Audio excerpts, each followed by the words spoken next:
इमानदार रिक्षा चालकाने 16 लाख किमतीचे दागिने त्याचबरोबर ऐवज असलेली हरवलेली बॅग मूळ मालकाला परत केली आहे। त्यामुळे या रिक्षा चालकाच्या दिलदारपणाची आता सगळीकडे चर्चा होतीये। संतोष शिर्के असं या रिक्षा चालकाचं नाव। संतोष शिर्के हे वाशी ते कोपरखर्णे मार्गावर रिक्षा चालवतात। शुक्रवारी संध्याकाळी वाशी ते जुहूगाव दरम्यान एक प्रवासी त्यांच्या रिक्षात सोन्याचे दागिने असलेली बॅग विसरला। शिर्के यांनी तात्काळ ही बाब रिक्षा युनियन आणि पोलिसांना कळवली। पोलिसांच्या मदतीने मूळ मालकाचा शोध घेण्यात आला।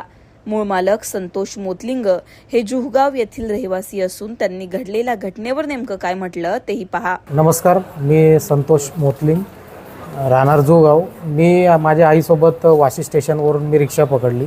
त्या रिक्षामधून आम्ही गावदेवी मंदिर जुहूगावपर्यंत आम्ही गेलो।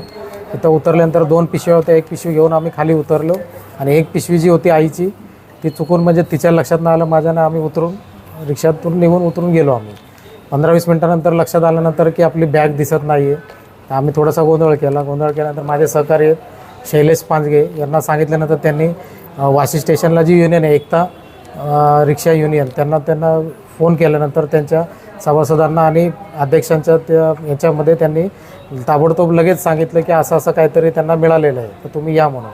मी गेल्यानंतर त्यांनी ह्या रिक्षा चालक येते दादा संतोष शिर्के यांची जी रिक्षा यांच्या रिक्षामध्ये राहिलं होतं आणि मी यांचे खरंच खूप आभार मानतो आणि एकता युनियन रिक्षा चालक यांचे आभार मानतो अध्यक्षांचे। यांनी ताबडतोब फोटो वगैरे काढून आणि मला लगेच ते कळवण्यात आलं की अशी तुमची बॅग मिळाली, तुम्ही हे करा। त्याच्यामध्ये आईचे दागिने वगैरे होते आणि कपडे वगैरे होते, तर 10-11 तोळ्याचे दागिने होते, ते मिळालेले आहेत। त्यामुळे मी एकता युनियन आणि रिक्षा चालक यांचे मी आभार मानतो।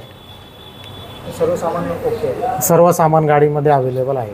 हरवलेली बॅग परत केल्यानंतर संतोष मोतलिंग यांनी रिक्षा चालकाचं शाल देऊन सत्कार केला।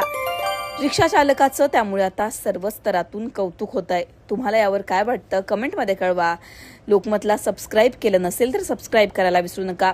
अनिश बाबरसह ब्युरो रिपोर्ट लोकमत।